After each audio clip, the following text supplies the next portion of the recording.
Finish it up with a thought on the Spurs. They had 11-game win streak. You were talking about how almost all of it was on the road. They sort of run out of gas yesterday. What do we say about them this morning? Yeah, and they're a team that, if you're going to look for a weakness on this roster, it's their three-point shooting too. When they won in Detroit last Monday, statement win for them. They were awesome, crushed from three-point range.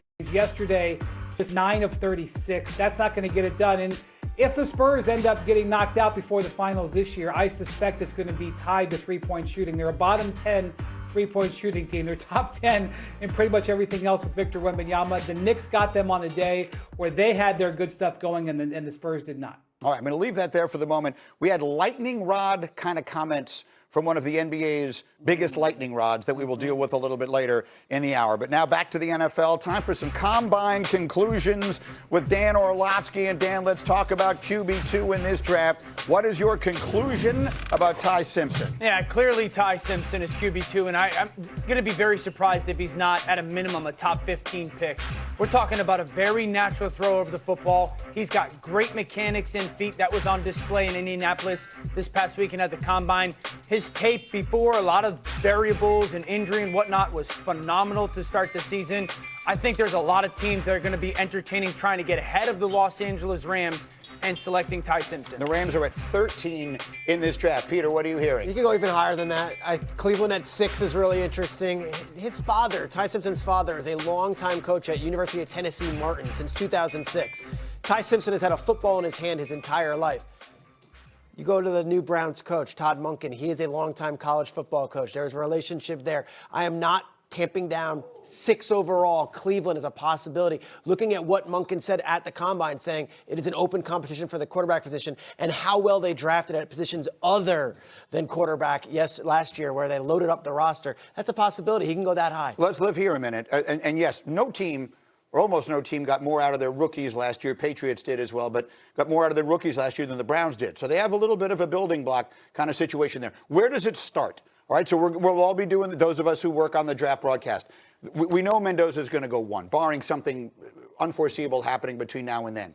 At what point is it not too early anymore to start considering taking Ty Simpson? I like what Peter just said, 6. And that high. So we're talking as high as 6. Daniel Jones went 6, and that was one of those where everyone said Gettleman's crazy. Gettleman said, I fell in love with Daniel Jones, and he was worthy of that pick. If there's a quarterback, the way that this league is, you need one. And if you're Cleveland, you're saying you don't have a clear number 1, it's worth the option. It's worth the talk. Yeah, and here's why, guys. If the 4 of us were running the Browns, the situation there is extremely complicated. Deshaun Watson's going to graduate finally in 2027. If you have conviction about Ty Simpson and he could sit for a year, and while you can get some other pieces around him, most notably the offensive line and a receiver, you look at this as an opportunity. You don't have to play him from day one. After that, Green, answer your question, Rams at 13, Jets at 16. Then you have the Steelers. Like, there's going to be a market for, because right now I think there's a bigger gulf between 2 and 3 than there is between Mendoza and Simpson. Yeah, I totally agree. I think that Mendoza and Simpson are very closer than the national perspective. If you're a team with Ty Simpson and you watch those first 8 games or so, before the play started to fall off and the injury and the pieces Alabama get picked off, you're sitting there going, that's a top 5 pick. Yes. You put on the Missouri game and you're going, that's a guy, okay? I understand there's not a ton of college starts. That's a thing, and you got to figure that out. He's not huge. I think he's just shallow of 6'2", but he weighed in heavier. But when you just watch the person, can you see it and can you throw it? Those are always the 2 most important things. He sees it quickly, and he throws it very well. So it's not perfect. The knock on Simpson, as you've detailed with first draft throughout with Mel and Field Yates, he's at 15 college starts. If there's a long history, 20 is usually the number you want to see from an NFL quarterback in the first round.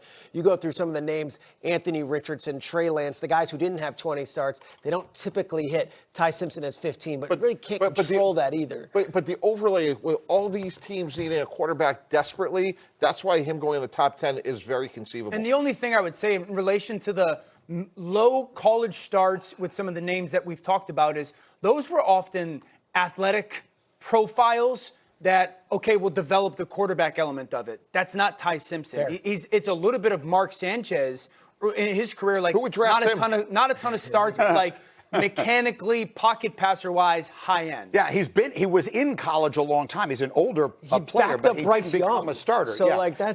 he didn't become a starter until this, and he still had eligibility. There were people who thought he should go back to school. He decided to come out because basically he was told, you're going to be a first-round pick, and that certainly seems to be coming to fruition. Yeah, just to take you behind the scenes, with Mark in particular, we were concerned about the lack of experience. Everything else around him was really good. Plus, we knew we couldn't get Matt Stafford. Josh Freeman was the other first-round quarterback. So we're like, hey, this is an area, wasn't ideal, but that's why we did it. Look at that. Matt Miller on November 19 was mocked at 5. Yes. Oh, there was a moment in He didn't time forget this how to season. play. Look, there was a moment in time this season where John Mateer was the quarterback everyone was talking about. Then it became Ty Simpson. But that's almost at Thanksgiving. Yeah. You know, that's a chunk of the season done. Yeah, but in the college football world now, there's a bigger chunk still to come than there used to be. Let me skip all the way to the last one here because we used up a lot of time. But who was the best player in this draft? Jeremiyah Love. I mean, the workout in Indianapolis was preposterous. I can't imagine 4.36 at his physical size is absolutely dominant. It reminds me DeMarco Murray's workout. Remember the longtime Cowboys star running back coming out of Oklahoma? Just the size and the speed. This is coming off of a career where he had 36 touchdowns at Notre Dame. That the average length of them were 26 yards. The average. He had 14 touchdowns at Notre Dame that went for over 30 yards. He's a phenomenal college football player. I think he's the best player in the draft. It's a really interesting. The best players in this draft class are the ones who are not at the typical positions that you want. The best players in this class are a running back, a safety, and an off-the-ball linebacker. How early is too early to start thinking about the running back, Jeremiyah Love? It's also paired with a draft, to your point, that has one bona fide quarterback in Mendoza. There's no left tackle that everyone's jumping over for. The outside edge rushers, there's a few, but there's none that you would say are better pure prospects. It's one of those deals. If you feel convicted enough and this guy changes your team overnight, go and take him because it's not that draft where there's other positions of greater value where there are better players. Nice. I like it. I think he could go as high as what Saquon did, 2, 3, whatever. He's that good. How about I think John Harbaugh and the Giants are perfect. They brought in Greg Roman amongst other offensive coaches.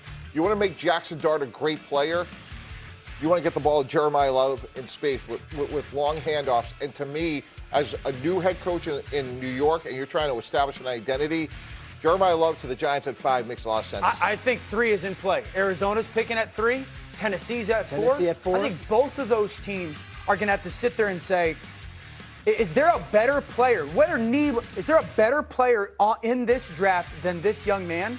That's how you become a good football team. Get really good players. To your point, Greeny, if you get a defensive end that you love, he ends up being a $30 million player that you're getting at $10 million, whatever it is.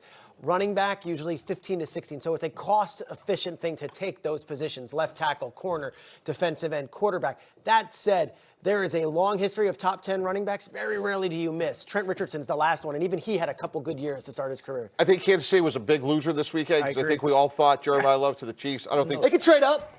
We'll see what they wind up doing. Meanwhile, much more from the combine and the football world.